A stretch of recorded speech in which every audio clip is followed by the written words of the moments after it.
Mergers and acquisitions in podcasting show no signs of slowing. And now, individual shows are getting scooped up. As a podcast owner, would you consider selling your show? More importantly, should you?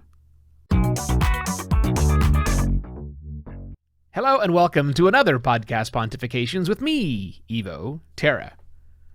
In case you missed the news, amongst all the other news that's out there yesterday, 2 shows were sold. Relatively high-profile shows, one big, one smallish. You probably read the news that Roman Mars has sold 99% Invisible to SiriusXM Radio. Ooh, they own Stitcher and Midroll and a bunch of other things. Jay Acunzo sold 3 clips. The show he does that breaks down podcasting. It's a podcast about podcasting, if you will. To Castos. Yeah, big deal. And I was updating the Airtable that Anne Baird and I created to track all of this activity. And of course, you will find a link in the episode details to said Airtable with all of the mergers and acquisitions of podcasting. And I realized, wow, there's a lot. There are a lot of things happening, and now they're continuing to happen. So it got me thinking about selling.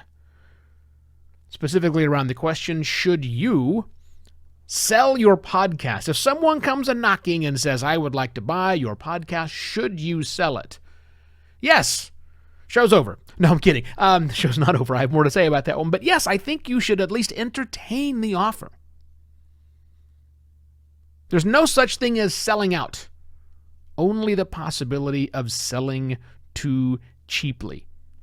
Wise words from a friend of mine named Dave Slusher, longtime podcaster, longer than me, of Evil Genius Chronicles, shared it with me a long, long time ago. Now, selling a podcast might be different than the way you're thinking about selling things in general. I don't know what your relationship is with selling things, but look, oftentimes when you sell something, if you sell your house to someone, you can't live in your house. Someone's going to want the house to live in. That's why they bought it. Podcasting's a little bit different, especially these two most recent deals, because while they were sold, both of the hosts get to keep doing the show. The same way they were, maybe. Different way, sure, whatever. But they did not sell it to someone and said, here it is, I'm out of here, off to the Caribbean. Nope. They sold it, and they're staying involved. They're still the host of the program, right? It's not like they sold all of the ad inventory. That's one way to sell your show. But this was actually selling the license and the agreement and all of that. But here, I will sit behind the microphone and keep doing the things that I do. Now, that's interesting.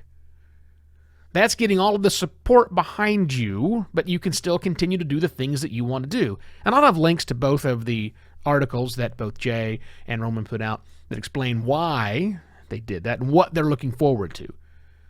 But for the rest of the time we have here together today, I thought I'd talk about some pros. Not professionals, but the pros as opposed to the cons. Why would you do something like this? I think the biggest reason you, me, any podcaster should consider selling our show if someone comes knocking is cash. Cash is good. We all have different levels of cash that we need, but cash is good.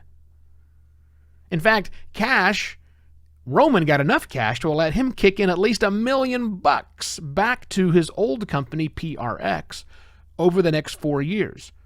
That's a fair chunk of change, I would think. Having cash up front allows you to do a lot of work, right? But the primary pro is cash. You're not worried about cash flow. You're not worried about paying your rent for the next X months, years, whatever else. Second pro, focus.